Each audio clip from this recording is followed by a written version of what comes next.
به نام خدا سلام و وقت بخیر عرض میکنم حضور همه شما بینندگان عزیز و ارجمند. علاقه‌مندان به برنامه فوتبال برتر آغاز خواهد شد. چه خوشوبش گرمی هم میکنن، رفتن تو بغل هم در نمیان.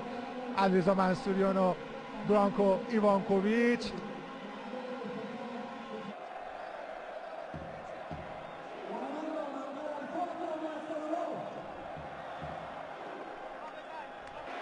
هنوز از این لحظه نه و حالا از این لحظه شروع میشه. بازیکن پرسپولیس مسلمان وحید امیری یک توی قشنگی رو انجام میدن. خود مسلمان ساد روی دروازه و گل. یه گل زود هنگام برای تیم پرسپولیس. پرسپولیس یک، استقلال صفر. سروش رفیعی خودشو میرسه به محوطه جریمه و حساب کار 1-0 میکنه. حرکت عالی از سمت چپ و کاری هم بر نمیومد. سمت عالی مسلمان خیلی خوب زد ضربه رو سروش رفیعی. اولین گلش برای تیم پرسپولیس شاید مهمترینشون بود.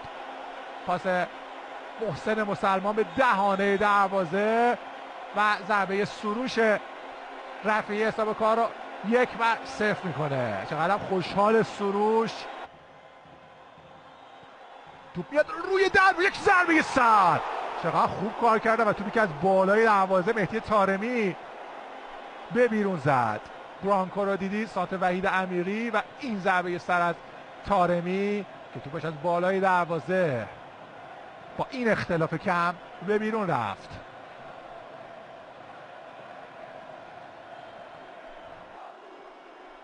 ضربه سر از محمد انصاری پشت محوطه جریمه توی دروازه. چه گل قشنگی زد فرشید اسماعیلی. حساب کار 1-1 مساوی میشه. حالا استقلالی هست که در پوست خودش رو نمی گنجن. 1-1 مساوی. این ضربه است که زد جای خالی کمال کامیابینیا به عنوان هافبک دفاعی. اینجا پشت محوطه یک کنترل سینه و یه ضربه دیدنی به جایی که نتونست کاری بکنه به ایران بند. حساب کار 1-1 مساوی میشه. اولین حمله جدی استقلال به گل تبدیل شد.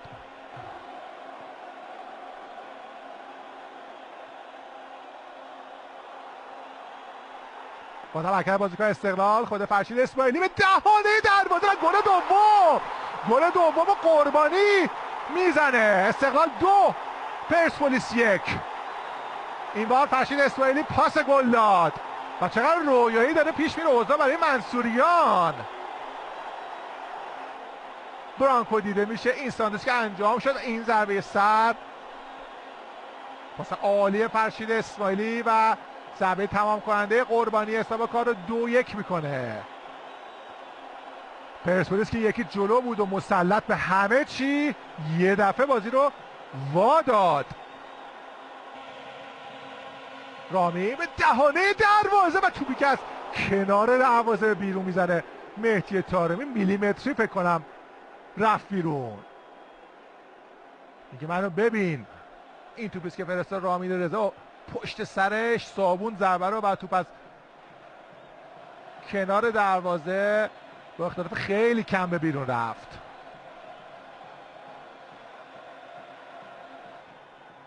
توپشو گرفت سروش رفیعی. طارمی ضربه رو میزنه و رحمتی توپو در اختیار میگیره.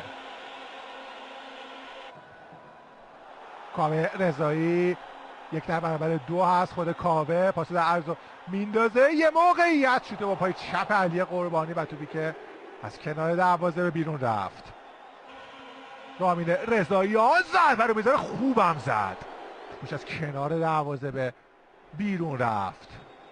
با نگاه میکنیم ضربه کاتداری که بدین شکل از کنار دروازه به بیرون رفت. رحمتی هم کاری نکرد. بشو گرفتن نورافکن. یه پاس اونگی رو میندازه. کاوه رضایی دو بازیکن در مقابلش هستن و گل سوم کاوه رضایی میزنه. چه پایان خوشی برای نیمه اول استقلال. استقلال 3 پرسپولیس 1. رامین رضایی رفته داره با بیرامن دعوا میکنه، میگه چی این توپا رو بلند میندازی تو؟ انصاری در برابرش بود، یه حرکت در عرض عالی زد ضربشو. کاوه رضایی حساب کار 3-1 میکنه.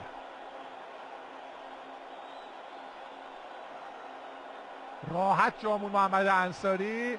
بیرامن هم که 3 ضربه در چارچوب و 3 گل برای تیم استقلال.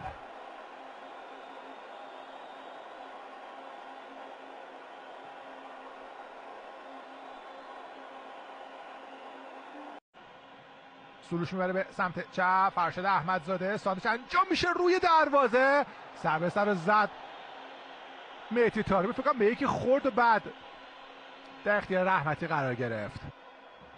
سروش رفیع یه پاس در عمق عالی رو میندازه، ضربه رو گرفت مهدی رحمتی. چه پاسی داد سروش، فوق‌العاده. و این ضربه است که زد و با پای راست خودش توپو گرفت. مهدی رحمتی خیلی هم خوب گرفت.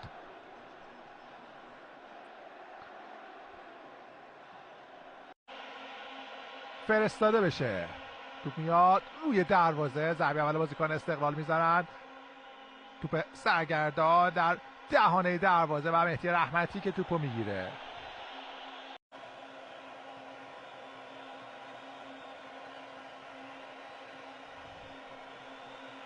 احمدزاده سانت بلند و روی دروازه، یک ضربه سر توپ تیر دروازه میخوره. ضربه بعدی رو نتونست بزنه طارمی. ضربه سجل حسینی به تیر دروازه برخورد کرد. دوباره طارمی، دوباره داشتن دقیقه 87 گل میذارن در داربی. مهدی طارمی میبره به سمت چپ، سانت بلند روی دروازه، یه ضربه یه سر دیگه و رحمتی توپ راهی کورنر میکنه. این توپش که تیر دروازه برخورد کرد، توپ برگشتی رو طارمی اومد نمایشی بزنه.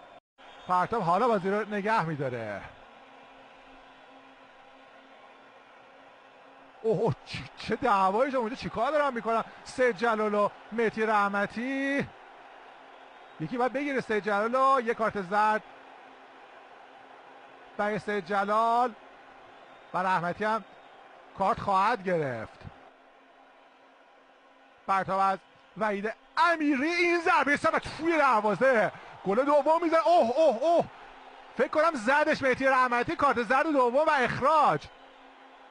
اخراج میشه مهدی رحمتی.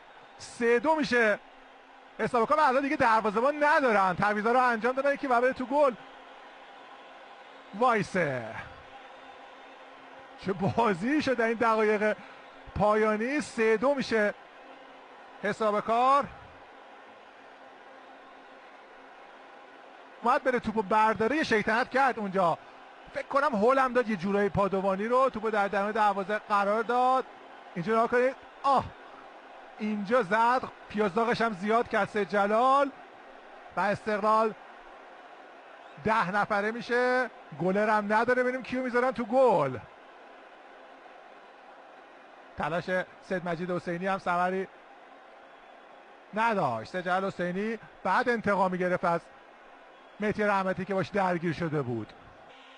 ضربه اول بازیکن استقلال میذارن، سوتو برد سمت دهانش آقای فغانی و سوت پایان بازی، یک بازی دراماتیک پرحادثه و پر از جنجال. مهدی رحمتی هم برگشت اومد وسط زمین. استقلال 3-2 تونست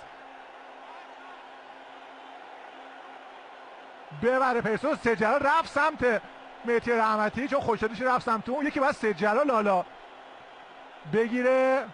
طارمی رفته، همه دارن سمت هم دیگه. خب واسه چی باید این اتفاقات رخ بده؟